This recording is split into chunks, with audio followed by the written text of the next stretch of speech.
willing to record one and send it in. So you may have a seat, the three of you, and then we're going to play Chip Roy's intro, hello to you, and then we'll go to each of our candidates for the 1-minute intro. Yes, Chip sends his regrets he can't be here. He's voting on the Epstein file release, so that's why he's stuck in DC. Want to make sure that I mentioned that. Thank you to American Jewish Conservatives and Debbie Georgianos for hosting the event tonight. I'm disappointed I can't attend, but as you can see, duty calls. For those who don't know me, my name is Chip Roy, and I'm serving my 4th term in Congress. My family came to Texas in the 1850s. Folks who believed in liberty, personal responsibility, hard work, and Texas justice. I've carried that mindset through every chapter of my life. Constitutional lawyer in the Senate, a federal prosecutor, a lawyer for the Texas governor, or beating stage 3 cancer. To then go on to serve as Ted Cruz's first chief of staff, and Ken Paxton's first assistant attorney general. Running the entire office for the AG. Now fighting for Texas in Congress with a nationally recognized conservative record, including the highest rated score of all Texans in terms of fidelity to the GOP platform and President Trump's agenda. I'm now running for Attorney General because we can't afford to lose Texas. As Attorney General, I will secure the Texas border. While President Trump has given us a reprieve, we can never again be subject to an abusive federal government that leaves our border wide open. We have to lead. I will. I've done it in Congress, filing the first bill declaring cartels as terrorists. The president signed an executive order, and leading architect of H.R. 2, the first border security bill the GOP rallied around. I will secure our streets and hold rogue DAs accountable. I've prosecuted criminals, I've defended the blue, and I will see to it that the office that clean up our streets from Soros-funded DAs. I will secure our elections. I've led the fight in Washington to pass the SAVE Act to guarantee only American citizens vote in American elections. I've testified in Austin for stronger laws, and I will enforce those laws. I will defend Texas from corporatization. Texans must own Texas, from ranches to meat processing, from our homes to our businesses. We should decide, not boardrooms in New York. Finally, I will secure our Judeo-Christian culture from the advance of Sharia law. It's not just Epic City. It's an organized attack. That's why I introduced legislation to vet immigrants for Sharia law, to ban it from our courtroom, and to end CARE's tax status. At a time of too much moral confusion, we must stand firmly with Israel and reject any ideology that threatens those Judeo-Christian heritage and communities. I look forward to partnering together with you to defend Texas and protect the liberties we hold dear.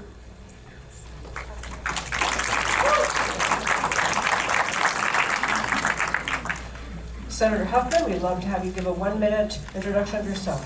Thank you. It's great to be here tonight. What a great crowd. I'm excited to be here. It's actually our first forum where we all get to answer questions. So it's an exciting night. I think I can speak for all three of us. So to tell you, I have 1 minute to tell you about myself. I'm from Louisiana. I graduated from LSU. I moved to Houston in 1981 and started my career as a secretary at the DA's office in Houston. Went to night school for law. When I graduated, became a prosecutor. I served 14 years as a prosecutor in Houston. I tried over 100 jury trials, made a chief felony prosecutor, did a bunch of great things, which I hope to get to talk about more. Then I was elected twice as a criminal district court judge, where I presided over tens of thousands of cases. And in 2008, I was elected to the state senate, where I've been serving since 2008. I've been the chair of several major committees, including state affairs, where most of the conservative legislation passed through. I've been chair of redistricting. I'm currently the chair of the finance committee. I look forward to visiting with you tonight and letting you know more about me. Thank you. Senator Middleton. Thank you, Debbie. Huge victory today. Thank you, Governor Abbott, for designated CARE and Muslim Brotherhood as terrorist organizations. I needed to happen. My name is Mace Middleton. From day one in office, I've always been ranked as the top 1 or 2 most conservative members of the legislature. Got elected to the House in 2018 and was chairman of the Texas House Freedom Caucus. After that, ran for Texas Senate. President Trump said my conservative record was second to none. And like our president, I don't take the salary, I reject it. I reject the pension, I reject the health care, I don't take the state license plate, I don't take the lobbyist ski trips or NFL tickets. I'm only here to serve and fight for the conservative values that we believe in. And look, this is an executive level leadership job. I run an oil and gas company, I've started companies, I'm an oil and gas attorney, and I believe you need that experience to run the Attorney General's office. It's 4,000 employees, it's 750 lawyers, and you have to hire the best talent. I know where the buck stops, and I've signed the front of a paycheck.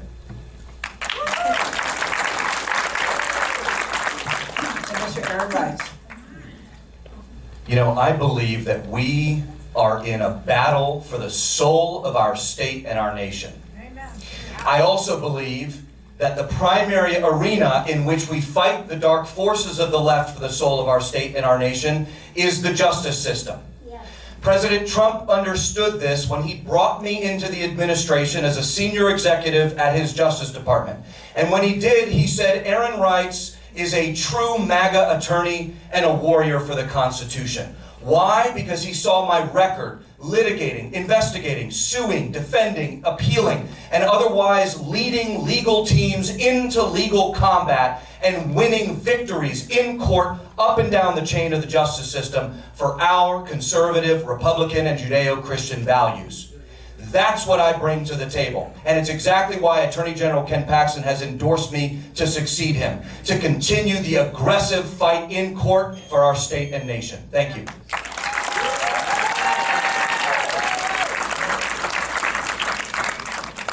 The other item I wanted to mention in terms of the questions tonight is that some of them relate specifically to the role of the Attorney General's office, and others are more general about political issues we all care about, just to get a gauge to know our candidates a little better. So since we started with Senator Huffman, we'll now turn to Senator Middleton, and so one minute question, I hope, and 2-minute answer.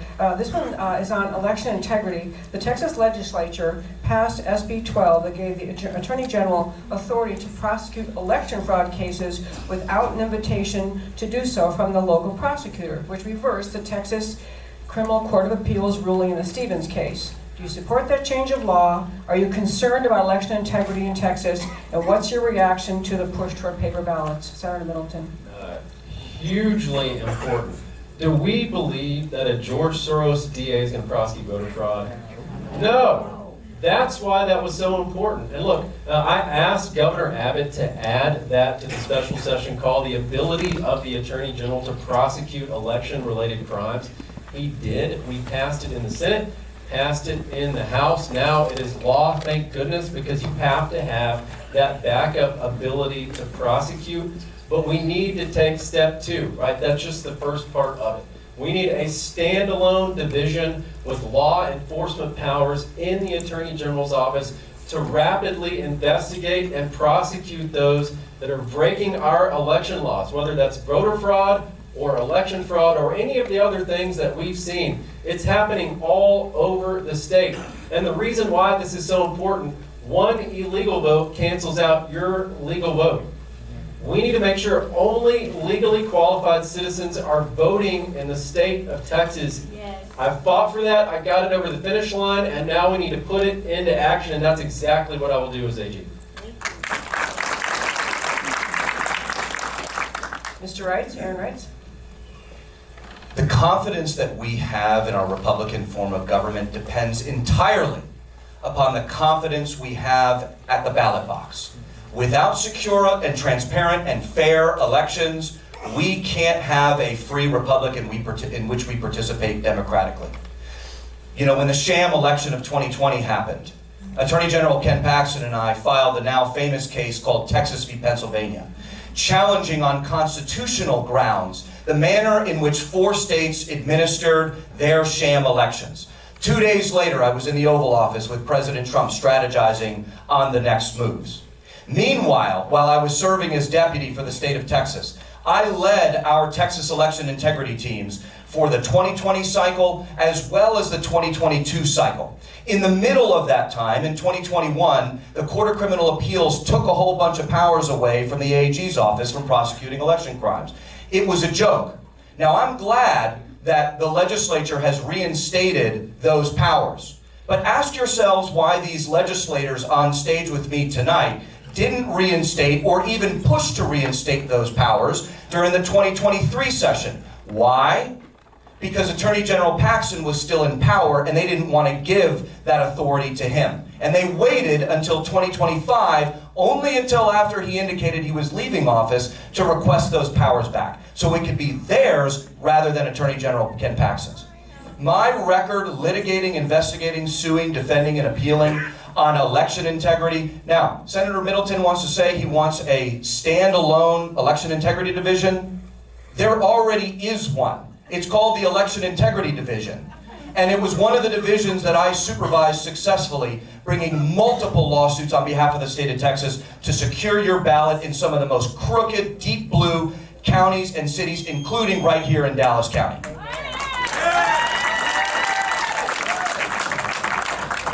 Senator Huffman. Well, of course, nothing is more important than secure elections. It's the foundation, the bedrock of our democracy. We have to feel confident that when you vote, that your vote is going to be counted and counted accurately. And we have been working on this issue in the legislature for several sessions. You may not know this about me, but I passed the very first voter ID bill back in 2017. Now think about that. Prior to that time, you didn't even have to show identification when you voted, and many of you probably remember that. I was chair of state affairs, and I passed the very first one that held up to the courts, and it was the strongest one in the nation at the time. And we have been fighting this ever since. And both of my opponents here are correct, that we have had to fight liberal cities, the Democrats, and others who fought against us every step of the way to make our elections secure. But we have made a lot of progress, and we did get a setback when the Court of Criminal Appeals made that insane ruling that the AG could not enforce election laws. We've had to work at fixing that. I believe we have it fixed now. We've increased the penalties for voting illegally or voter fraud. It's now a second-degree felony. So we're doing a lot at the legislative level to get this done. But it does need to be prosecuted at the AG level. And I'll be frank, I am dismayed at the lack of prosecution that we see across the state. Where are the cases, right? We know what's happening. I don't think there has really been a will by prosecutors or really by the AG's office up to this point to really put a full, the power of the AG's office behind really wanting to cure and fix this problem. As AG, I will dedicate myself to making sure election fraud is eradicated from the state of Texas. Thank you.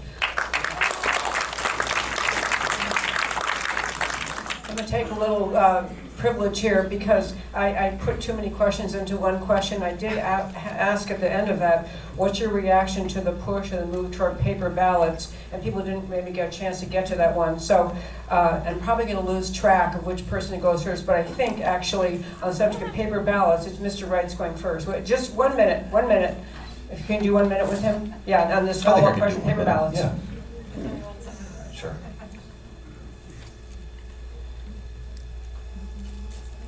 Whenever an election is run that involves technology, computers, air gaps, Bluetooth, the transfer of information digitally, it, by its nature, is vulnerable to screw-ups, accidental deletions, yes.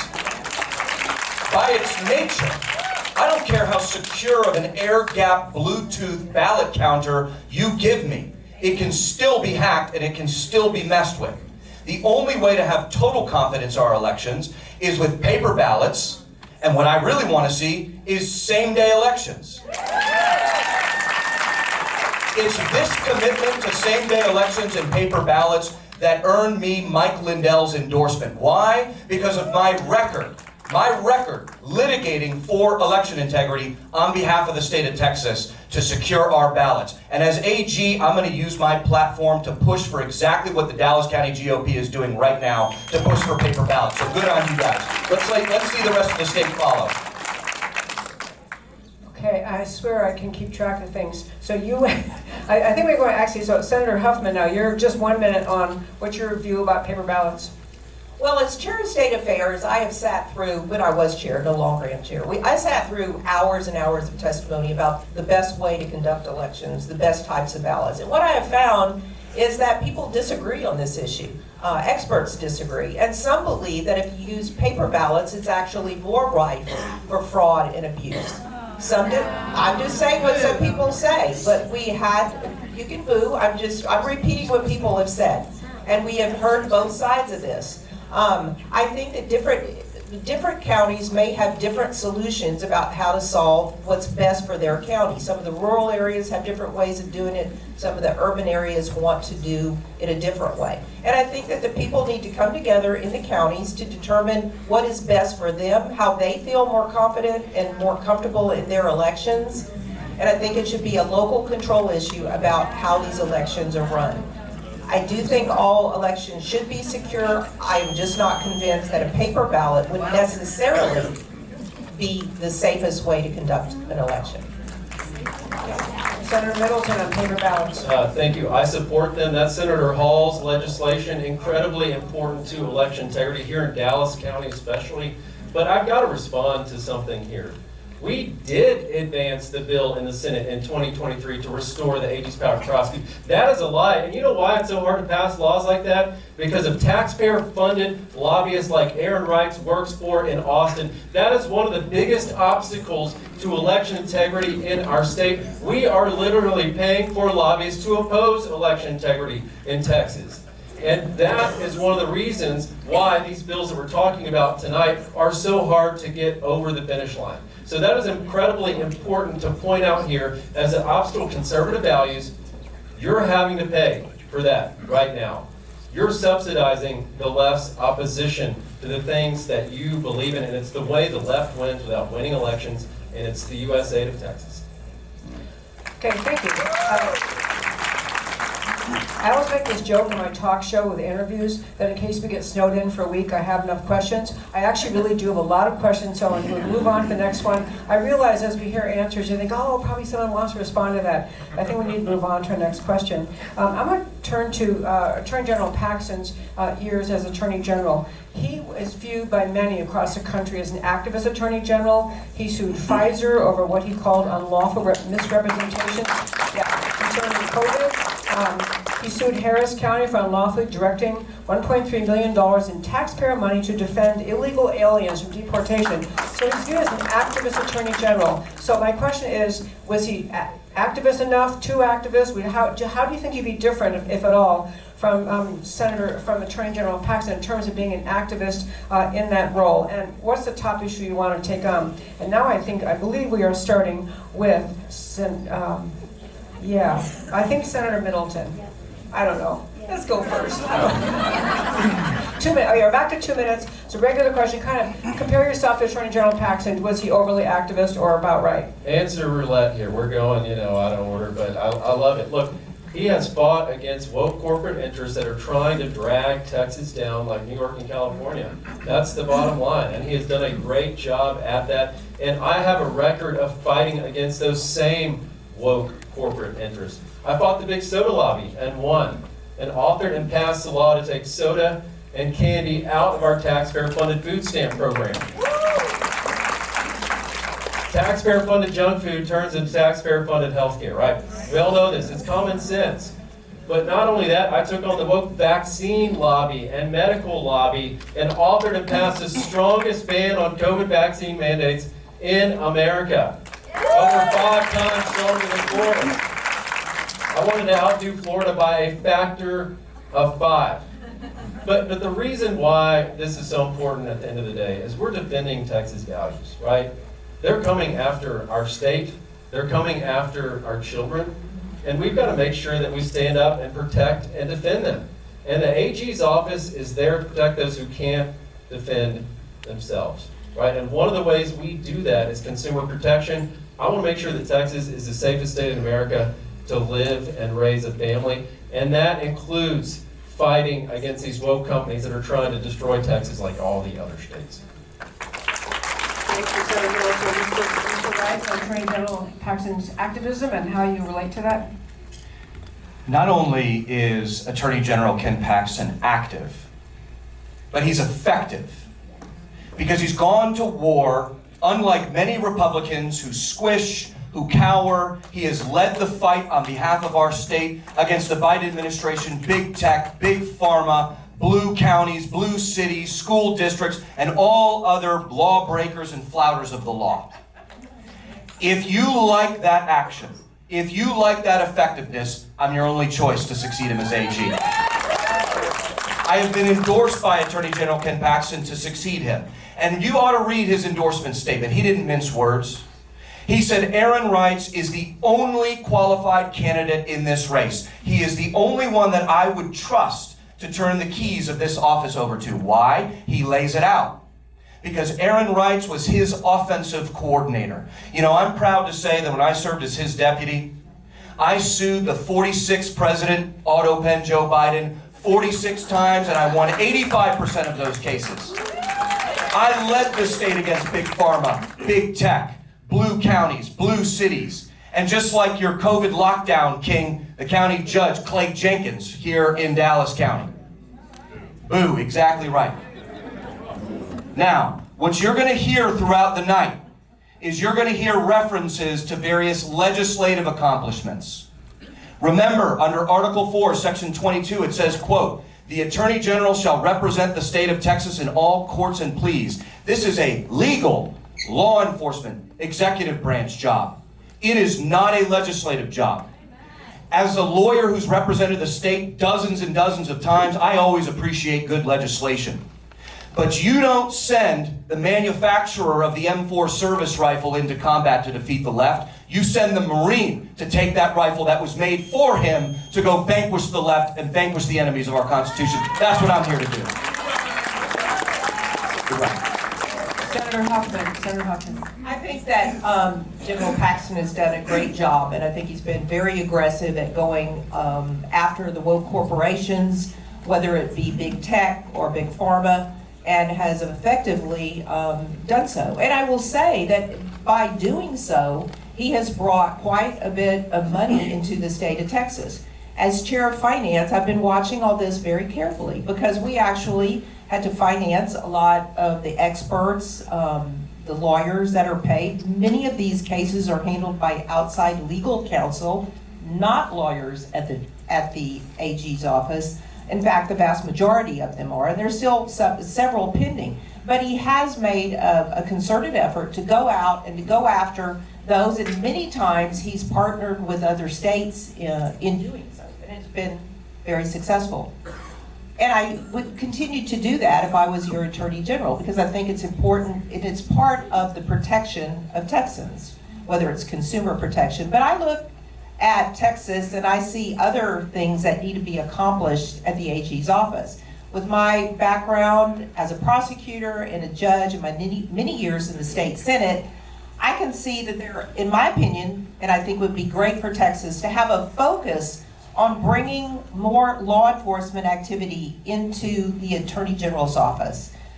My goal would be to work with local prosecutors, with local law enforcement, to assist them in the prosecution of cases and other issues that arise at the local level. There is a distrust now that exists between local law enforcement and the Attorney General's office that has been kind of percolating there for a long time, really over a decade. With my background, I can bring that trust back. What does that mean for you? It means that you'll live in a safer, more secure Texas. And I think that that is a very important role in a job that needs to be done by the Attorney General. Thank you. Earlier tonight, we heard about, and I talked about in my show today, that Governor Abbott issued, just at least to me, out of the blue announcement that he was going to, he designated both the Muslim Brotherhood and CARE, Council on American Islamic Relations, as foreign terrorist and transnational criminal organizations. He went on to say in Governor Abbott's tweet, "This bans them," meaning Muslim Brotherhood and CARE, "from buying or acquiring land in Texas and authorizes the Attorney General to sue to shut them down." Yes, that was a big thing. So I want to start, and honestly, since I am losing track of the order of, this is like my worst problem on these. So Senator Huffman finished. We should start with Mays Middleton. Senator Middleton.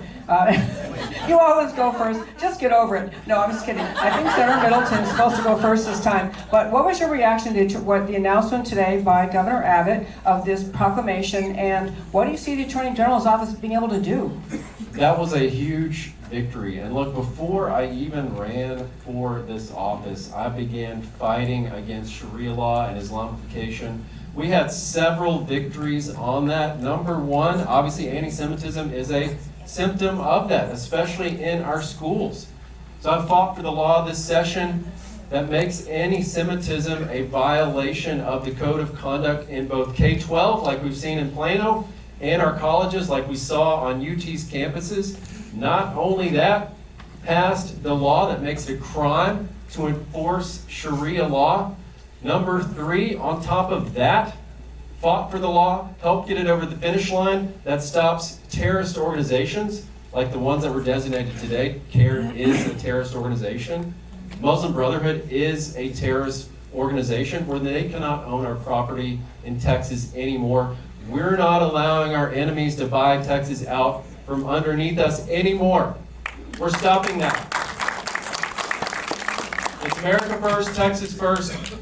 Again, number 4, we passed the law, I fought for it, that allows the Attorney General and the state to stop developments like Epic. Hugely important, but it's got to be enforced. And that's exactly what I will do as Attorney General. This is a threat to our republic. This is a threat to our Constitution, but this is a threat to our family. And you know what? Sharia law is organized crime. Yes. Period. Yes. And that's exactly why I want to start an organized crime division in the Attorney General's office. And top on that agenda, with the cartels as well, of course, is combating these radical Islamic terrorist organizations that are threatening our state and threatening our country. So it's Aaron Wright's next, and now I got a system. It won't let us order up anymore. So, Mr. Wright, I'm responding to the governor's announcement today. Islam, particularly its militant forms, are utterly incompatible with Western and American civilization. Christians and Jews may disagree on certain theological points, but we are deep allies in fighting against the civilizational threats, the common enemy that we have in Islam. What Governor Abbott did today was trigger a set of laws, a body of statutes, that the Attorney General now is empowered to seize upon, to identify, smoke out, hold accountable, and punish the Islamists who are invading our state. What I want to do as Attorney General is treat the Islamists like the feds treated the mafia in the 70s and 80s. We are going to overwhelm them with the application of law. We are going to make it intolerable for them to even want to function in Texas. They're just going to self-deport, either back overseas or to Ilhan Omar's district. I don't care. But you're not going to operate in Texas. And I'm the only one on this stage who has wielded those state weapons to do justice. I agree with Mays. I'd like to see a strong organized crime unit. Once again, Mr. Middleton, it already exists. And I've led the division. And I've tried to work with the legislature to expand the Attorney General's scope to fight transnational crime from county to county because it's not a local issue. And yet legislators like these two have thwarted Attorney General Paxton at every turn. And when I'm Attorney General, I'm going to go right back to the legislature and I'm going to partner with President Trump as a former senior executive at DOJ and demand additional powers to smoke out and hold accountable these Islamic terrorists that want to destroy our civilization.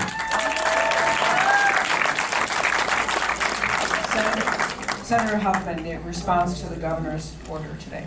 Well, I think it was a great order, and it was very welcomed.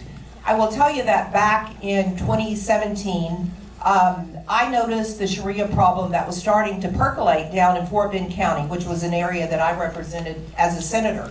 And I did something about it. You may not know this, but in 2017, I passed a bill, the legislature passed a bill, I'm sure Mays voted for it in the House. I believe we were in the House back then. Wasn't in the House back then. But it said you could not follow Sharia law in any courts of Texas. So that was the very beginning. A lot of people were not paying attention, but I was paying attention, and I did something about it. And that has been held up. Just recently, the Supreme Court of Texas held up this year in 2025, said the prenup agreement that was done under Sharia law could not be supported in the state of Texas because of the bill that I passed in 2017.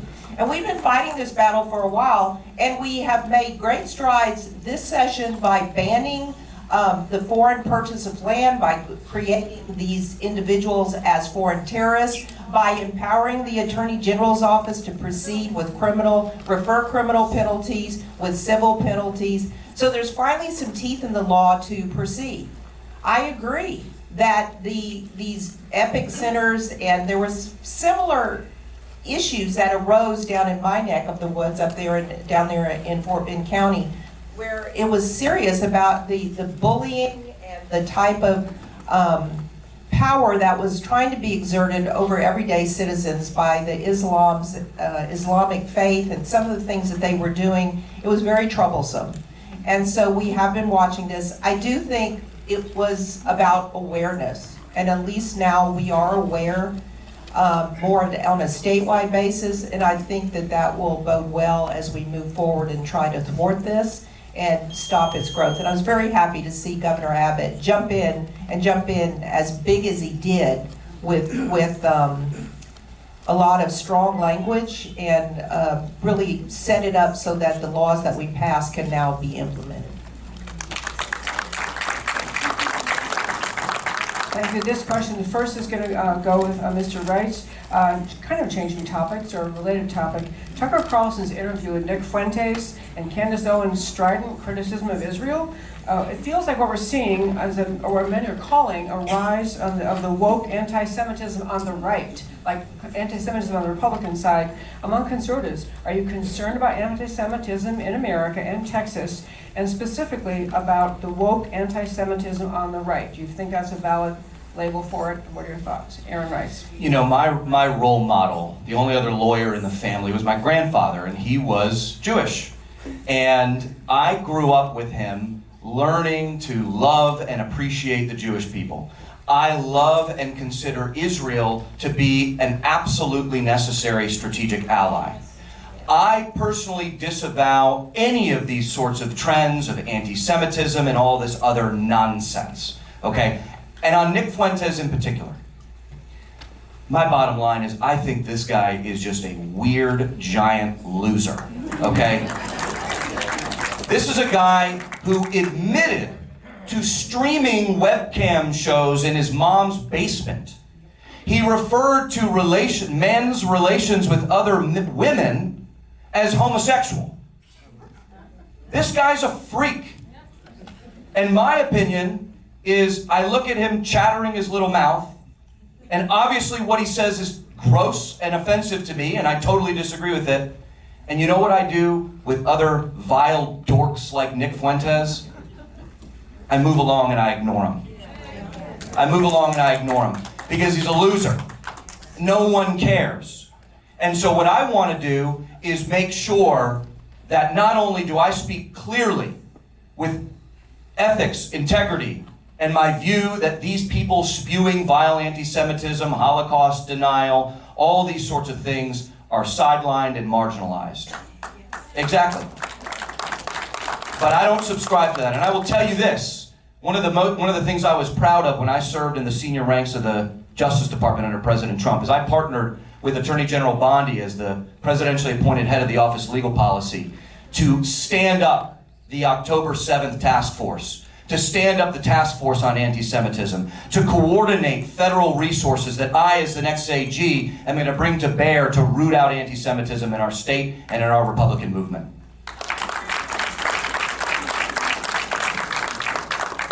Senator Huffman, your reaction to the what's being called the rise of the woke anti-Semitism on the right? Well, in my opinion, there's no room for anti-Semitism in the Republican Party. I mean, it's very simple. I don't really need 2 minutes to answer this question. I think it's disgusting, it's revolting. I think that they're doing it just to get clicks and audiences, and that makes it even more offensive because I don't think there's any real belief. It's just about showmanship, and I find it insulting and degrading to all humans. So I don't pay any attention to it, and at any opportunity that I have, I will denounce it. That's what I have to say. I'll make a point about this. No, they're not required to talk the whole 2 minutes. That was much less than 2, so you're welcome to keep the answer short if you want to. Senator Middleton, response to woke anti-Semitism on the right. Well, I think it's rooted in evil, frankly. And look, these are the same people that are saying it's okay for a man to go in a woman's restroom. That the 10 Commandments on the wall of every classroom is harmful. That we can't have prayer in school. That we can't have school choice. These are the people that want an open border, by the way, too. So they're an enemy to our republic. We've got to be clear about that. And we can't just turn the other way. We can't just walk away. This is coming from our education system, by the way. That's where it's coming from. And I've done the hard work on the ground. You know, Dickinson ISD is supposed to be a Republican school district. Well, we had a teacher there that said, from the river to the sea, and singled out a Jewish student. And I found out they were trying to sweep that under the rug, the superintendent was, and hide that. I don't put up with that. So I called her out, and she is no longer with Dickinson ISD. We cannot afford people like that in the classroom. Not only that, Plano ISD. Look at the anti-Semitism we've seen there. Sig Heil was drawn on a trailer the other day with a swastika. That is a clear violation of our anti-Semitism laws. Not only that, I had someone tell me, actually, that there's a family in Collin County that converted from Muslim to Christian. They're still paying tithes to the mosque because they're afraid they'll be killed if they stop. Jewish children are afraid to identify as such. That's not America. We've got zero tolerance for that. So we have to start in our education system to rip this out, root and branch, and call out this evil and have zero tolerance for it in Texas.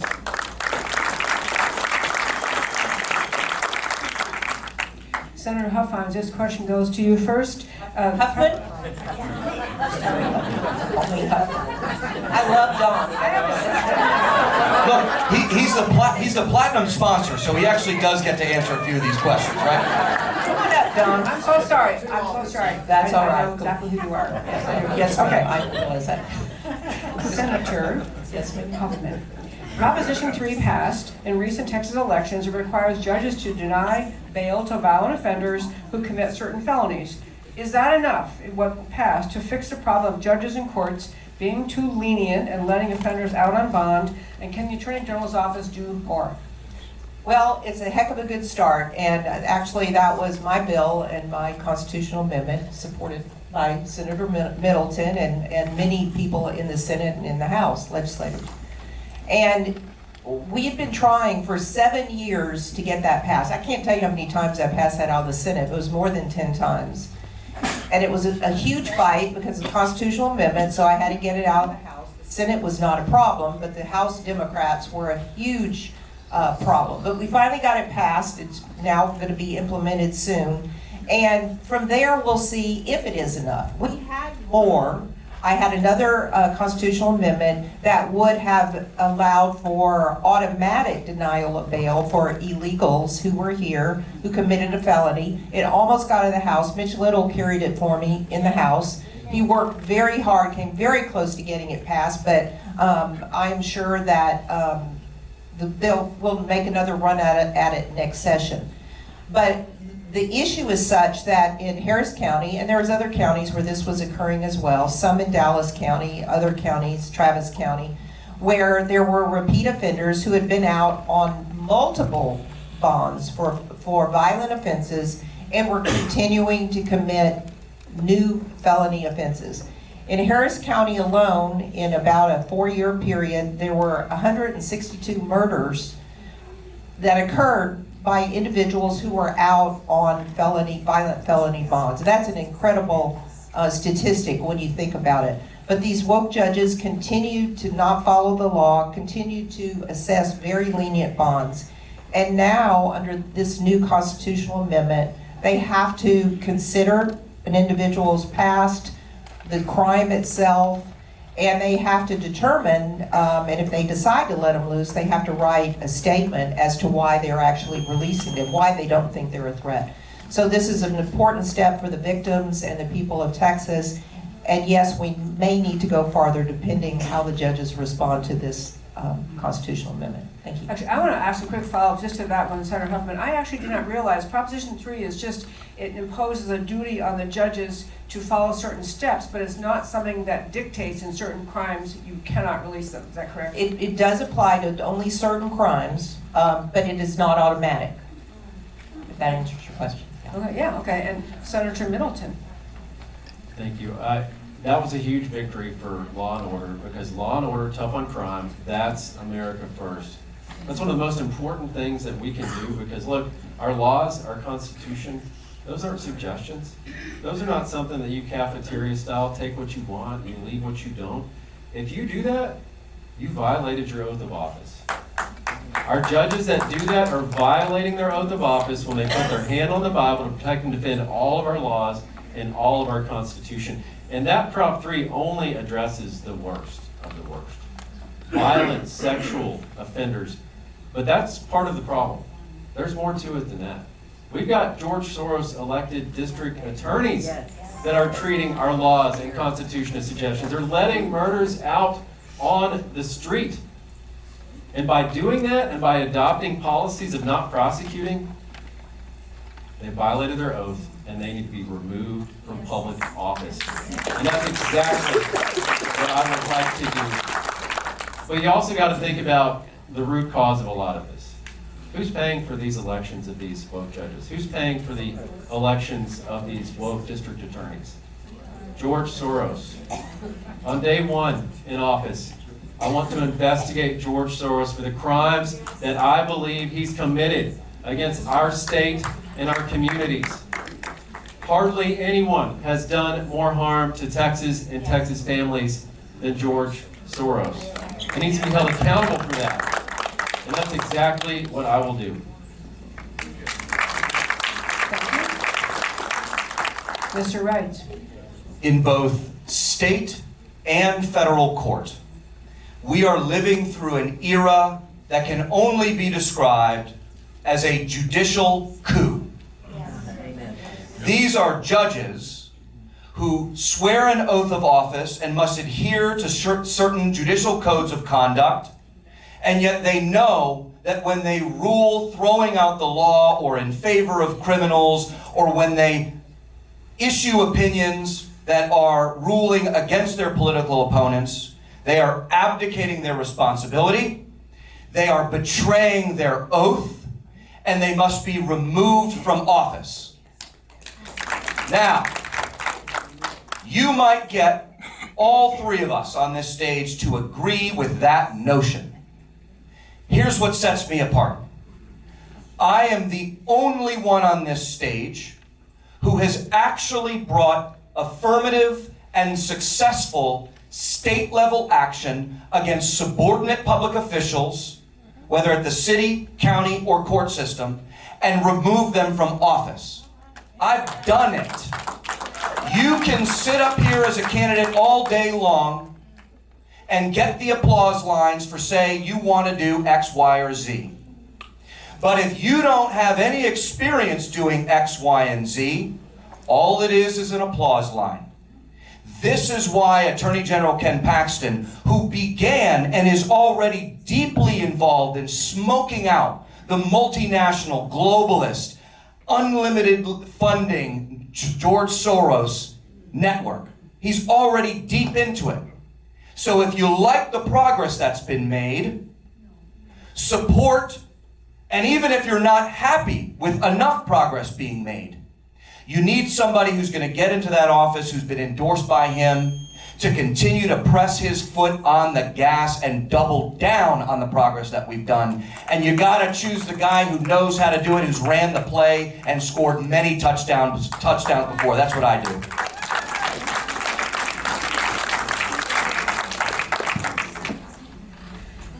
There was a bill passed in this most recent legislative cycle. I think it was the most recent one. It was HB 366. It passed. It required a warning label on political ads if they were AI generated. So that basically, if you are pretending you're displaying an image that appears to be something that's real but it's not, it required a warning label to say this is, like if someone put something up saying, yeah, this is Debbie Georgiadis and she's advocating for open borders. So the law that was passed, HB 366, required a warning label on AI-generated ads. There was a lot of opposition, people saying that's a First Amendment violation, the government can't tell you what to put in your political ads, others saying things have gotten so far with AI, we can't, we have to regulate it somehow. So recently there was a gentleman who was arrested. This was Colton Krottinger, I think it's pronounced. He was arrested for a meme that he posted, and he's being charged. And the Hood County Sheriff there made an announcement in talking about the prosecution, encouraging people to say, hey, if you know anyone else who did this, have them talk to me. So my question is, because it's a very controversial issue, so in HB 366, I believe we're back to starting with Senator Middleton, HB 366 required a warning label for AI-generated ads. Is that a free speech violation or not? Well, I met Colton earlier, and he's being targeted because of his values, because of his conservative values. That is a First Amendment issue. And frankly, that's un-Texan to go after someone because they're advocating for what they believe in their heart, right? He's doing it because he wants to advance what we all believe in, which is the conservative movement in Texas, our God-granted freedoms. And it's unfortunate that his First Amendment rights, frankly, are being suppressed under that. They're being chilled. That's exactly what that is. And if he's here, I would love for him to stand up. Colton, if you could stand up. Everyone, give him a round of applause.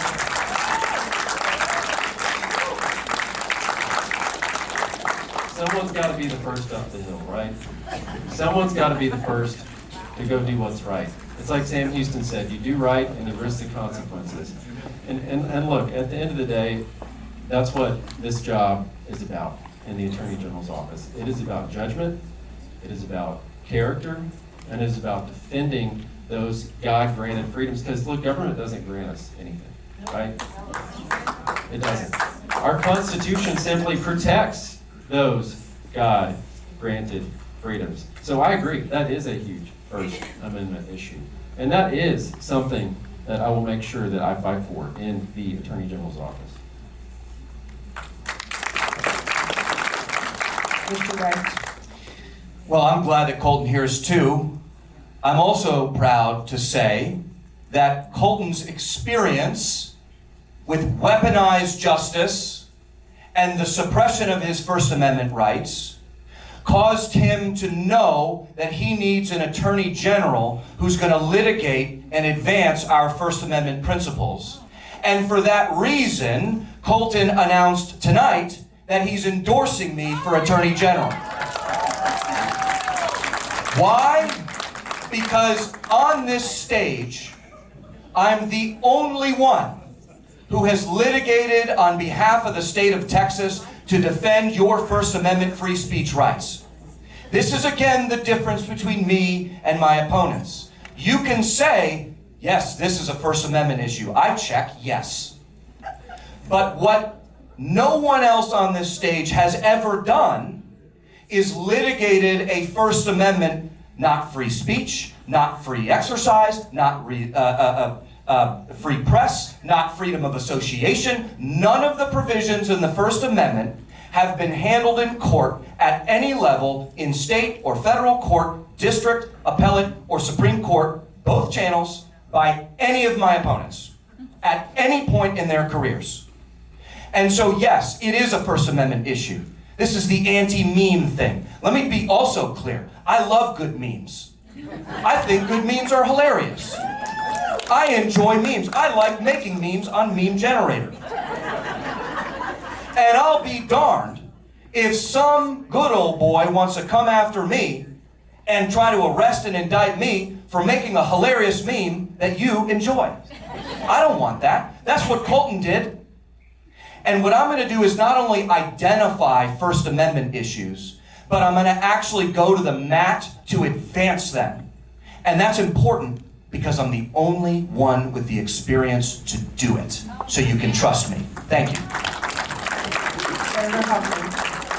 Well, clearly what happened to Colton was wrong, and he was expressing his opinion. I haven't seen his meme, but through and exercising his First Amendment rights. You know, it's hard sometimes in the political world. I guess people get overly sensitive about things like that. But it comes with the territory, and he certainly has a right to express what he wants to express. You know, back in 2019, we started to see limitations on free speech in the campus, in the higher ed arena. And that's where Charlie Kirk started, right? He saw the importance of young people and them feeling their freedoms and their ability to talk about what's important to them and their beliefs. And we were seeing in Texas a real stifling of especially conservatives' viewpoints. And it got to the point where conservatives on college campuses were not allowed even to have speakers if they were controversial or they were going to, you know, cause a scene and so forth. So I passed a bill in 2019, and it was the strongest campus free speech bill in America at the time. And because of that, I was actually invited to, it was the first time Trump was president, invited to the White House for a roundtable on campus free speech. And I was invited to the West Wing, and I actually met Charlie Kirk that day. And so it's a good memory for me. And so we were looking at these free speech issues, and you have to be vigilant, and you have to be watchful, because it can creep in, whether it was on our college campuses, which now look what's happening with Turning Point and how it's bringing conservatives, young conservatives, out and expanding our base. So whether it's that, or whether it's in the political arena, or whether it's just stating opinion that's not necessarily the most popular opinion.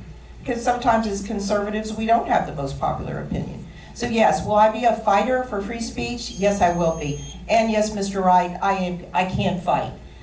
It might be interesting to wonder and ask how many actually words Mr. Wright has uttered in a courtroom. I've tried over 100 jury trials. I know how to talk in a courtroom, and I know how to fight for what's important. Thank you. I'm going to do this again, ask our timekeeper to make this a 1-minute question, if you can adjust that clock. I meant to ask this earlier because I think election integrity is so important in the AG's office and fighting for it. And this time is Mr. Wright's first. And the question just is, Attorney General Paxton received some criticism for filing the litigation in 2020, challenging the 2020 election and then taking his case directly to the Supreme Court. And so my question was it the right thing to do for him to file that litigation? I mean, I know that you're involved in it, but was it the right thing, a right use of his office to challenge the 2020 election outcome? Mr. Rice. 100% it was. It was a sham election. It was a sham election, and we use our constitutional rights as a state to try to make right out of a historic wrong. The two on stage were completely MIA from that process. And the one person who's absent from this room, but I'm going to say it right now, even though he's not here. Chip Roy, throughout that process, called for President Trump to be impeached. He sided with Mike Pence, Liz Cheney, Nancy Pelosi to certify the steal, in the tiny minority of Republicans who did that. He then got infected with Trump derangement syndrome and started recruiting Ron DeSantis to primary Donald Trump. And as late as December of 2024, President Trump was calling Chip Roy to be removed from office for his treachery. President Trump called Chip a do-nothing rhino, a blowhard, a grandstander, a rhino.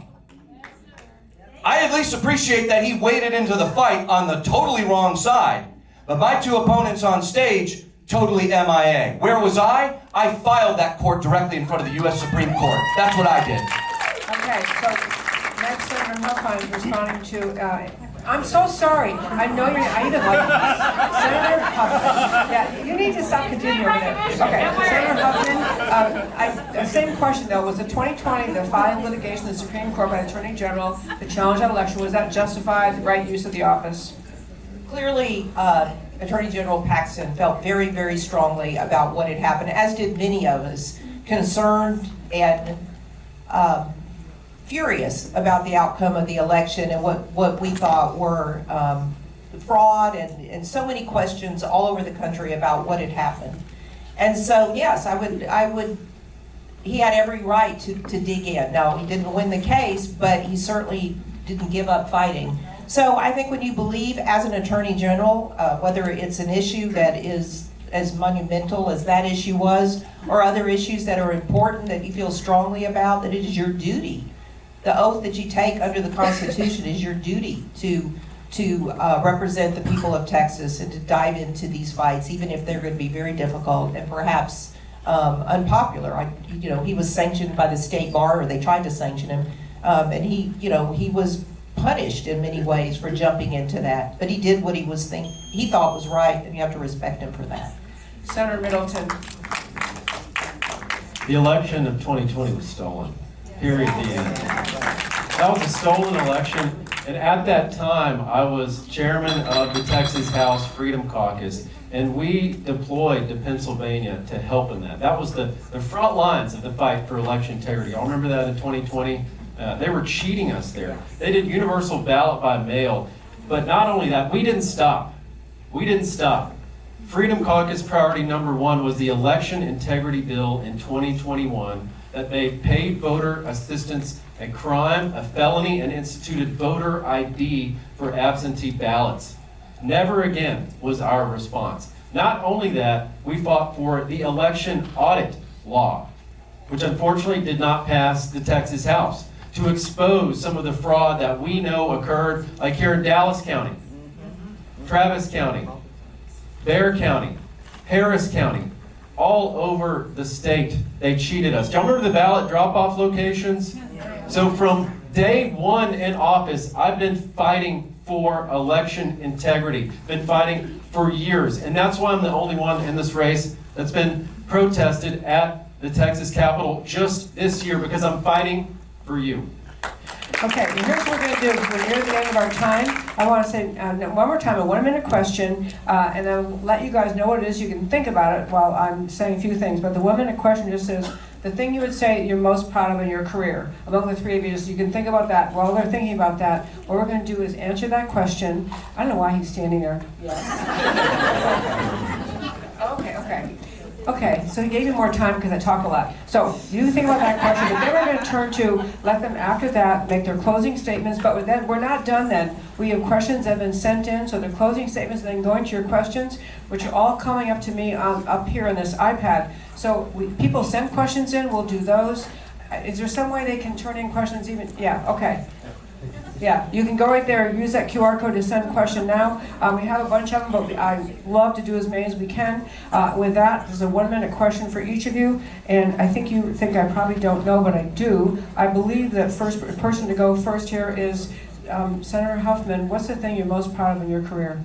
I think I'm most proud of the work that I've done over the years for victims, whether it was as a prosecutor when I represented families, children who had been murdered, whether it's the work that I did as a judge to make sure that justice was given in the cases. When someone comes to court and they've been victimized and their loved one has been killed or their property's been taken, whatever it is, they're at their weakest and their most vulnerable. And then later as a state senator, I have passed so many pieces of legislation to protect victims, to help prosecutors prosecute criminals, to reinforce our prisons. I have worked so hard on these issues for a very long time. That's why I have the support of law enforcement across the state, including the Dallas Police Association, the Dallas County Sheriff's Association, sheriffs around the area, the Certified Law Enforcement Association of Texas. It's because law enforcement knows what I've done for the state of Texas, and I will continue to protect victims and protect you if I'm your next Attorney General. Thank you. Senator Middleton. Thank you, Debbie. I know the thing that I'm the most proud of, and that's my faith in our Lord Jesus. Look, at the end of the day, I know I can't sustain myself on my own energy alone in this fight. Only my faith can do that. And as a dad to 4 little ones, little girl's 4, she's got me wrapped around her little finger. Don't say no, ever say no to her. Sorry, too. That's who the left is coming for, right? And we need to make sure that that greatest blessing from God, our innocent children, right? Especially on the pro-life front. Life begins at conception, folks. Period. And that faith is what sustains me in this fight. It's the only thing that can. For it is by grace through faith we've been saved alone. That's it. That's all that matters in this at the end of the day. Because my name will be forgotten, everybody's name on the stage will be forgotten. All that matters is we leave it better than we found it. Mr. Wright. I'm most proud of my service as an active duty Marine Corps officer leading Marines in Afghanistan. That's what I'm most proud of. I cherish those memories. I was a younger man, although my hair was rapidly approaching its current state even back then. That's all right. It's more aerodynamic. I remember when I was in Afghanistan, I deployed to the northern Helmand province. I was embedded with the Afghan National Army. I had an unconventional deployment experience. And my son, who actually just turned 14 yesterday, he's my oldest, was born while I was in Afghanistan. And I met him when he was 5 months old. And those years were formative for my wife and I and our little one, and then we had another little girl, and then we had 2 more girls. And I understand, Senator Middleton, about being wrapped around your daughters. I mean, I totally get it. I got 3 of them. But I'm most proud of my honorable service, having led Marines in a combat zone and using those early years to instill a real sense of duty and service, not just in myself, but in our whole family. And as a result of that experience, it's the Wrights family that's running for this office. We're all in on this together, and I couldn't have felt that way were it not for my time in the Marines. Just realizing, thank goodness we're talking up here, I guess also Congressman Chip Roy sent in a closing video. So we'll play that and then we'll go to these questions, of which there are many. And those of you who sent 7-paragraph questions out, I'm not reading the whole thing. I'm shortening them. We need an Attorney General who is fully prepared on day one to defend Texans. This is not the moment for on-the-job training. It's a moment for proven aggressive leadership. This is why Senator Cruz, a former Solicitor General of Texas, has endorsed me. He understands what it takes to win on behalf of Texas. I'm the only candidate who has already served as Texas's first Assistant Attorney General, running the operations, managing thousands of employees, and directing high-stakes litigation, including Supreme Court cases. Not every candidate has a record of prosecuting dangerous criminals and illegal immigrants as a federal prosecutor. I do.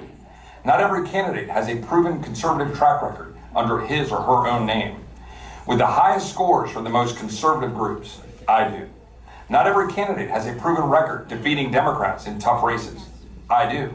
I defeated Wendy Davis in 2020 in a $30 million national race with the full force of the Democratic machine fighting us. Yet I stood strongly on conservative priorities and won. I'm prepared and proven on the ballot. Texas deserves an Attorney General who knows the law, has run the office, and has proven courage to defend our principles. Thank you again for the invitation and for your work advancing strong conservative values. Thank you for allowing me to speak with you tonight. I look forward to earning your support. I gotta go vote, but I look forward to coming home to Texas. God bless you all. Okay, so we're going to turn to Q&A now. We have so many sent in. We're doing 1 minute per for each of these candidates here tonight.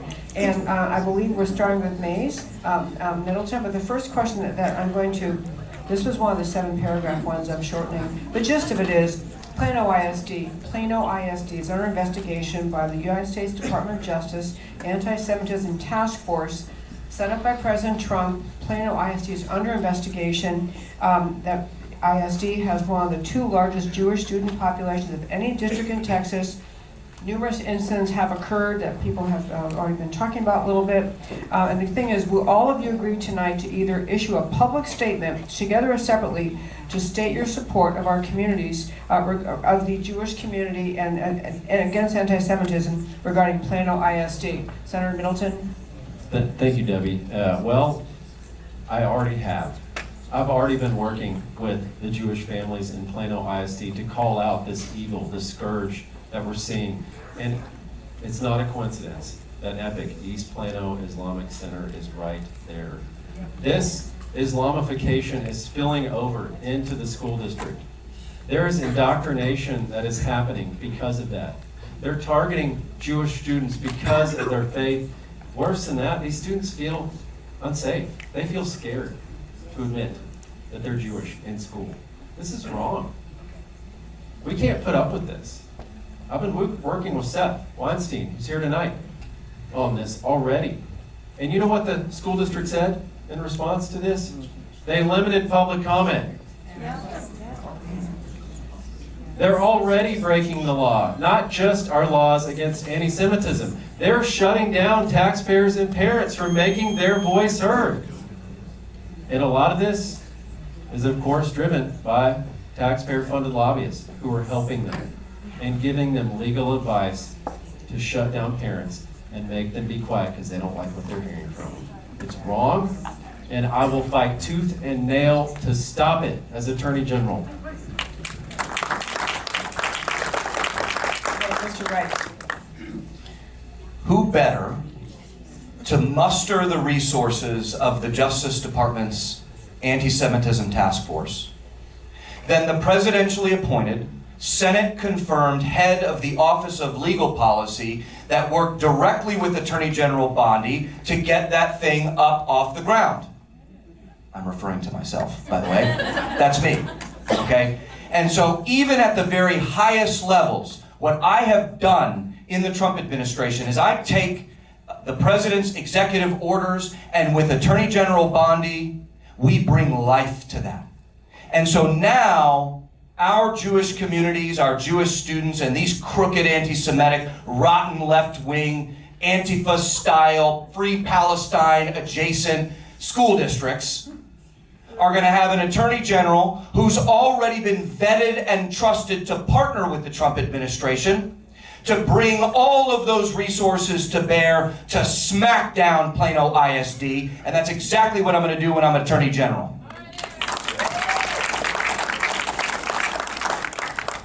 Thank you, Senator Huffman. Yes, and I think the question was, would we be willing to stand with the Plano families? Yes, Yes. stand up and make a statement. Yeah. Absolutely. I think that all of us have made it very clear that anti-Semitism cannot be tolerated in any way, shape, or form. My experience over the years has shown me that you have to watch school districts because they will creep in and they will try to make their own rules, have their own interpretation of the laws, and that simply cannot be tolerated. I realize the Department of Justice is investigating, and that's a great thing, but I think this is something that we should be able to handle in Texas and put a stop to this as not part of our culture, it's not part of our values, and we just need to make a statement that this is wrong and aggressively pursue that this is stopped throughout the state of Texas. That would be my position. I'm happy to stand with a family who is being bullied or ostracized in some way. It's just simply wrong. There's right and wrong, and that is wrong. Okay, we're doing 1 minute again, and so I'm turning to Mr. Rice. There's lawfare being used against President Trump, AG Paxton, J6ers, lawfare, everyday citizens. This is done by government officials, yet DAs refuse to prosecute local government corruption. Who's responsible when the DAs refuse? This is similar to the judicial coup that I talked about earlier. In our system, for better or for worse, in my opinion for worse, the district attorneys in our state rule their little fiefdoms like petty tyrants. They're completely unaccountable to the rule of law, and they have unlimited funding to bankroll their re-election campaigns. And yet, the Attorney General has a very special common law power that, watch, my opponents will start talking about this on the campaign trail now that I mention it. It's something called a quo warranto action. It's where the Attorney General can bring on behalf of the state a cause of action against these rotten, crooked, derelict district attorneys for serial violations of their oath of office, serial violations of the statutes, serial violations of the Texas Constitution, and urge and petition a court to remove them from office. On day one of my Attorney General administration, I am going to seek removal of multiple district attorneys around this state, wielding the full power of the AG's office to do so. Senator Huffman, again, the question basically was about lawfare being used against Trump, PACs, and J6ers. Who's responsible when the district attorneys refuse to do the right thing?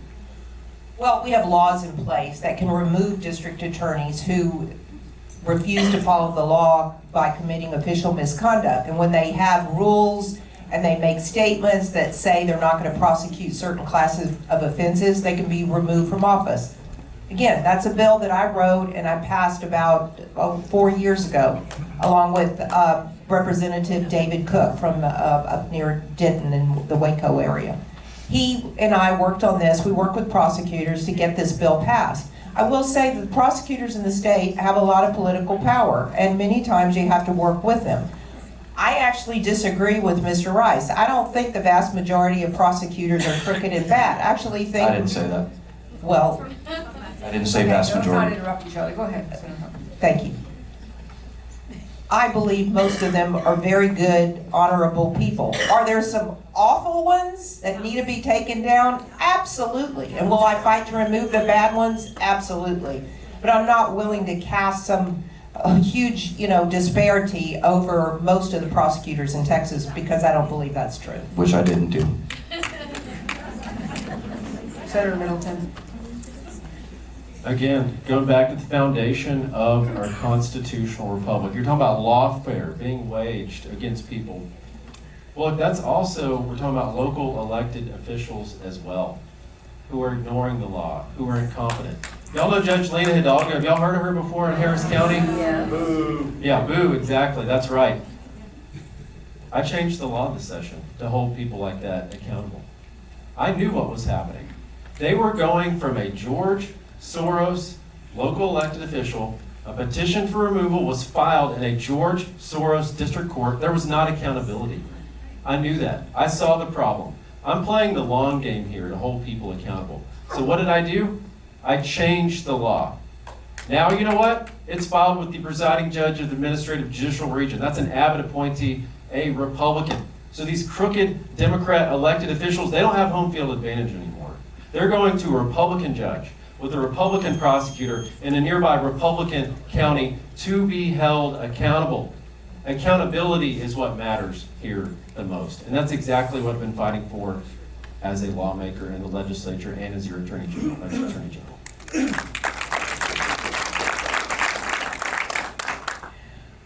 I'm jumping around these questions, but I believe the next one, Senator Huffman goes first, and there are a lot of questions here, so I'm trying to collapse some of them together. They're talking about the issue of medical freedom in Texas, medical liberty, and where you stand out in the legislature, and basically how strongly does Texas need to fight to increase, expand protection of medical freedom in Texas, especially with respect to vaccines, I assume, but. I think that people should have the freedom and the right to make their own choices about what's right for them when they take care of their health. I mean, I think it's a pretty simple answer. And I think that through some of the legislation we passed about vaccine mandates and other issues that, we're moving in that direction. I don't think it's a big question or a big issue. Absolutely, it should be a personal choice and no one should be able to mandate what course of medical care that you take. Including vaccines. Including vaccines, yeah. Okay, Senator Middleton. This has been an issue near and dear to my heart. I watched what happened during COVID. People were threatened with their jobs. They were closing churches. They were telling people that they had to get the shot or choose between their livelihood and ability to feed their family. That was wrong. That is un-Texan. That is un-American. And I took on the vaccine lobby myself. Not behind anyone else I worked for, myself. I wasn't given orders to do that by someone else. I did it myself and led. And that's why I authored and passed the strongest ban on COVID vaccine mandates, but not only that, a bill that was actually even harder to pass, and that is the duty to treat bill, where Medicaid patients are being denied care because they weren't vaccinated in Texas. We got that done, got it over the finish line, because look, you shouldn't be discriminated against based on your vaccination status. That's your sincerely held beliefs. That's your religious beliefs. That's your medical choice. That is your decision. That is not government's decision to make it for you. And Mr. Wright's medical liberty vaccine mandates. Well, I'll just talk about my record litigating on this issue. As Attorney General Ken Paxton's offensive coordinator, I ran all the plays against Big Pharma, against school districts, against state agencies that were mandating vaccines, against your very own shutdown king, Clay Jenkins. The number of COVID cases I personally brought against Clay Jenkins is more law in the civil side than either of my opponents have litigated combined over their entire lifetimes. I have brought lawsuits against the Biden administration, Health and Human Services Commission, over abuses of EMTALA, emergency medicine, against the collusion of big government and big tech who were conspiring to not only suppress you, but mislead you about the efficacy of vaccines and the side effects of those vaccines. You have been lied to, not only by local Democrat government officials, but by Big Pharma and its cooperation with the Biden administration. And I have litigated, and won again and again to protect your integrity and your medical freedom. And we're just going to turn it up to 11 when I'm Attorney General. Senator Middleton, there are questions here I'm lumping together about cleaning up the voter rolls. And basically, do we have a problem with voter rolls in Texas? And I know you can't pass law as Attorney General, but as Attorney General, do you think there should be a stronger effort to clean the voter rolls? Absolutely. We've seen it here locally. We've seen it in Harris County. We've seen it all over the state. You know, by law, they're supposed to clean out the voter rolls every 30 days. But we know that's not always happening, right? And that's why it was so important to restore the Attorney General's power to prosecute any violation of election law. It doesn't have to just be voter fraud, it doesn't have to be election fraud, any violation. Because that's how you restore that accountability, is you hold those accountable for not following our election laws. I've seen it again and again and again. I'll never forget, you know, I beat an incumbent, knocked on 6,000 doors to get elected in 2018. And in that general election, I was knocking on doors. And someone came to the door, and I said, "Hey, I'd love to earn your vote." They said, "Oh, I'm not a Republican." Excuse me? I said, "Oh yeah, someone paid me to vote in the Republican primary against you." It's happening. It's happening here, and it is widespread, and I will hold them accountable with this new tool that we have passed in the legislature and got the job done to restore the AG's power to prosecute and overturn the Stevens decision, which removed that from our Attorney General.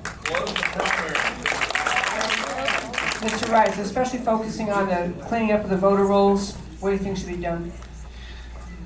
As someone who has supervised one of the many divisions I was responsible for was our election integrity division. This is the division that Senator Middleton wants to create. It exists, I've led it, and I've led the fight It doesn't have law enforcement powers. It does now, thanks to y'all, both of you, dragging your feet on reinstating those powers to the Attorney General until you waited when Paxton said he wasn't running for re-election. That's exactly what happened. Now, I've led those divisions, and I know better than anybody, and I'm here to tell you, our voter rolls are rotten to the core. Rotten to the core. They gotta be cleaned up with bleach. Now, what's unique about the era in which we live is because President Trump is in office, he most recently shared their various databases that allowed our election integrity officials to then quickly or more readily identify the duplicates, the dead people, and all these other things. And as a result of that partnership, Attorney General Ken Paxton has brought down many, many, many new indictments. As the person who served in the Trump administration, I stand uniquely prepared to partner with those forces. And someone who has led election integrity troops into battle, I'm ready to clean up those rolls to give you all the confidence that your elections aren't stolen. Senator Huffman, voter roll cleanup. Yeah, absolutely. We need to clean up our voter rolls. We need to work with the Secretary of State's office, and we need to work with local election officials to make sure that that gets done. The laws are in place. Now we need someone to enforce it. And I'll say to Mr. Wright, if he's been leading this big battle against election integrity, y'all really did a bad job because there has not been enforcement. So there is a lot to be done, and we will fight to make sure that the elections are secure and that the voter rolls are purged and are accurate. Thank you. There are a lot of questions here about elections. I'm going to follow up with the next one, and then, where I know, maybe one more, and then they get to make these three make closing statements. But another one related to elections: should the Secretary of State of Texas be allowed to waive election laws that are being violated? And that is first to Mr. Rice. Should the Secretary of State be allowed to waive election laws? No. No, she shouldn't be able to waive election laws. And I'm just going to take my 50 seconds because maybe I don't fully understand the question. I mean, the answer is no. But I want to address this closed primary issue. The Republican Party needs to close these primaries. This is a First Amendment free association issue. I stand with Attorney General Ken Paxton, the chairman of our party, Abraham George, and the Texas GOP in saying close the dang primaries. Why in the world do the state laws on the books that they haven't done anything about allow Democrats to vote in our elections? There's something called freedom of association. And if we Republicans want to keep Republican business to Republicans only, we've got a First Amendment right to do it. The Constitution gives you that right. And on those constitutional grounds, I'm going to continue to fight to close these primaries. If we don't get it done, I'm going to do it when I'm AG. I want to actually add to the question. We have it's a quick 1 minute, but the question first was about, well, I want to add on to the point that Mr. Rice was just making about whether or not we should close primaries, and then the other piece of it was, should the Secretary of State be allowed to waive election laws? And the reason that's being asked is apparently that's what's been occurring. But should she be allowed to waive, and what do you think about closing primaries? I don't think that any appointed official should be able to change the laws or waive the laws or interpret the laws to their own liking. I mean, the law is the law.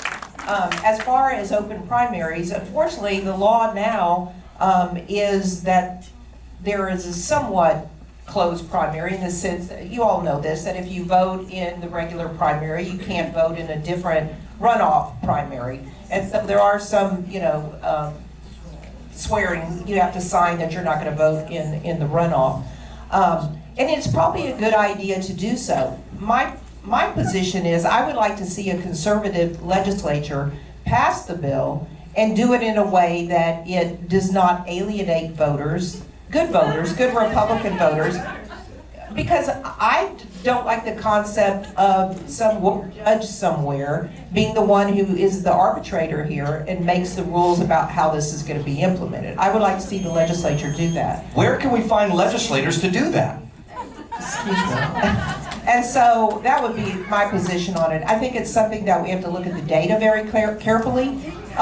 We do not want Democrats voting in our primary. I absolutely agree. But I think we have to be very careful about alienating voters or turning away voters that people like President Trump relied upon to get elected to the presidency. And that's my statement. Thank you. Senator Middleton.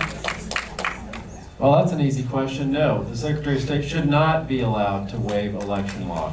But second of all, that example I gave earlier of a Democrat voting against me in a Republican primary, that is why I was the only person in the Senate and only one of 2 of 181 that filed the bill to close our primaries in Texas. And I worked with our chairman on that, Abraham George.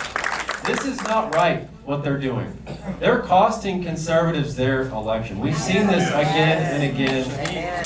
And look, we don't need their influence, just like we don't need to cave into what they want in the legislature or anywhere else, whether that's the local level, the county level, the city level.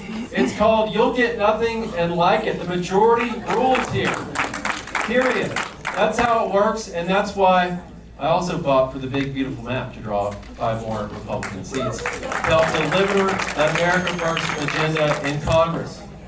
Okay, this is the last of our questions and Q&A, and after that, each of our candidates here will be making a 1-minute closing statement. But the last question is, I'm just trying to watch the time here. The last question is, So we all have heard the incredible commitment that would soon to be Comptroller Huffines, or candidate Huffines, is making regarding doging Texas. And that's going to be doging Texas, rooting out corruption. So the question is, what are you going to do as Attorney General to defend that kind of, the doging of Texas by Comptroller Huffines, if he is to win this primary and then the election, to back him up as Attorney General? Do you agree with the agenda, and what can you do?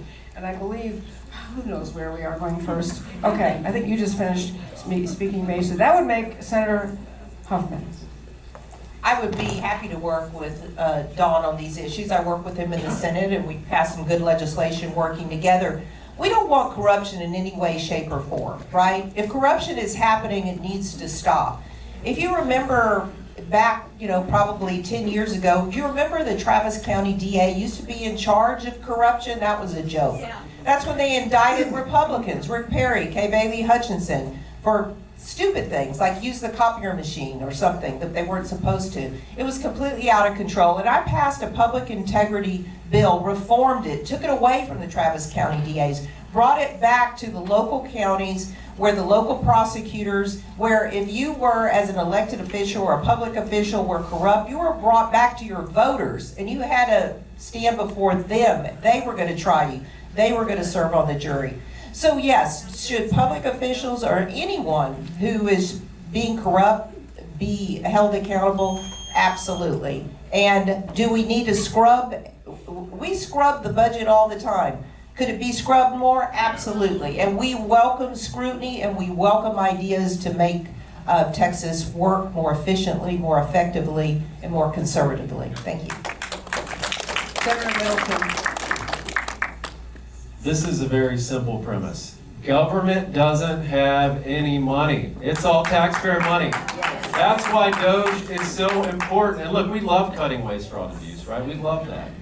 But what about holding those accountable that have committed the waste and the fraud and the abuse? And that's exactly what I want to do as Attorney General, is hold those accountable that are committing that waste, fraud, and abuse. And we've got to root that out. And we got to find out how it's occurring, because they're blocking us on open records right now. How many of you have a hard time getting a hold of open? Everyone raise your hand, right? If you've had any interaction with local government, you've got a, the reason why? Taxpayer-funded lobbyists are training local elected officials to conceal this. Exactly. You got to turn on the lights for the roaches to scatter. How do you turn on the lights when they're hiding the documents from you, right? That's why this is so important to me. And look, we're going to need additional tools in this, right? Every single session, the AG comes to the legislature to ask for additional tools. I've got endorsements from 52 Trump-endorsed legislators.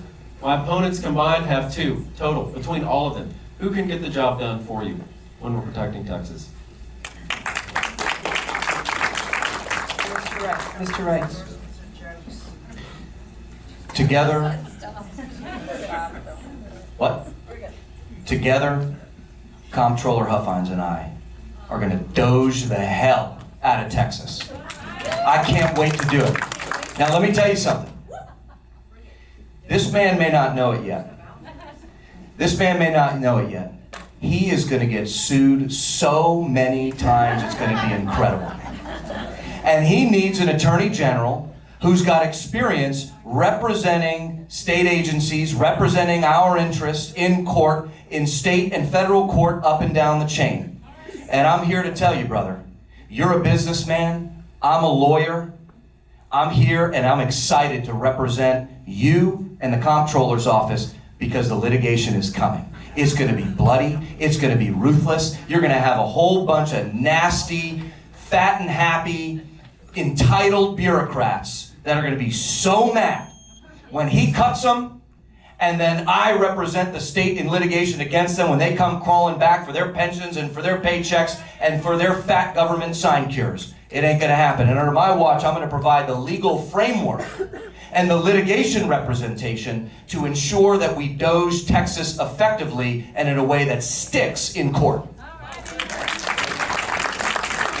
All right, with that, I thank everyone who sent in questions, because there are many more, but I think we're pretty much out of time. We're going to turn to closing statements for each of our candidates who are still here. And They are going to go in the order of, I know what it is. Okay, so we're going to start with Senator Middleton. Your closing statement, 1 minute, on your candidacy to be our next Attorney General. This is a show me, don't tell me business. How tired are we of being told what people are going to do? You've got to show us the results. I fought the woke left's radical gender ideology. I won. I authored and passed the Save Women's Sports Act and the Women's Privacy Act, the strongest in America. Not only that, I fought the atheists, defeated them, won, put prayer back in our public school and the 10 Commandments back on the walls of our classrooms. I fought against those that are protecting our foreign adversaries and got the law passed that stops China from buying our land out from underneath us and designates cartels as terrorist organizations, and also fought for the laws that hold Sharia law accountable, make it illegal in Texas, and the enforcement tools to root out that Islamification. Well, look, this is a leadership position. I've run companies. I've started companies. I'm an oil and gas attorney. You have to have someone that signed the front of a paycheck that knows where the buck stops and that knows how to run a 4,000 person agency with 750 lawyers and can hire the best talent. And I have that executive level leadership to get the job done and advance the conservative movement, because that's what it's about. Mr. Wrights, 1 minute closing. The first time I ever swore an oath to support and defend the Constitution of the United States was when I was a brand new second lieutenant. And I raised my right hand and I said, I, Aaron Wrights, do solemnly swear to support and defend the Constitution of the United States against all enemies, foreign and domestic. Now, back then, I used to think primarily about our foreign enemies. And let me be clear, we do have foreign enemies, and I do still think about them. But in those intervening 20 years, my life experiences at the highest levels litigating on behalf of our values, I'm here to tell you, the greater threat to our Constitution are the domestic enemies right in our midst. President Trump trusted me to lead legal teams to fight those enemies. Senator Cruz trusted me. Attorney General Ken Paxton trusted me to lead those teams. The Chief Justice of the Texas Supreme Court trusted me to lead those teams. And now my ask to you as a candidate is to trust me to support and defend the Constitution of the United States against all enemies, foreign and domestic, as your next Attorney General. My name's Aaron Wrights. Thank you very much, and God bless. And Senator Joan Huffman, closing statement. Thank you. There has never been an Attorney General in the state of Texas who has been a former prosecutor with extensive litigation experience, over 100 jury trials. There's never been a former Attorney General who has been a criminal district court judge. There's never been a former Attorney General who is a conservative state senator who has served for 16 years with integrity, with dignity, and has passed major pieces of legislation, conservative legislation, voter ID, campus free speech, bail reform. I'm in charge of writing a $324 billion budget, which means I got to work closely with many legislators. There's never been an Attorney General with that background, and I have all three. I have unique qualifications that make me a fighter for you. I will fight for you. That's what I've done. I've been doing it since 1981. I have worked tirelessly, fearlessly, and I will work for you. You can trust me to do that, and I ask for your vote. Thank you. I think we should all give just one more round of applause to all three of these candidates.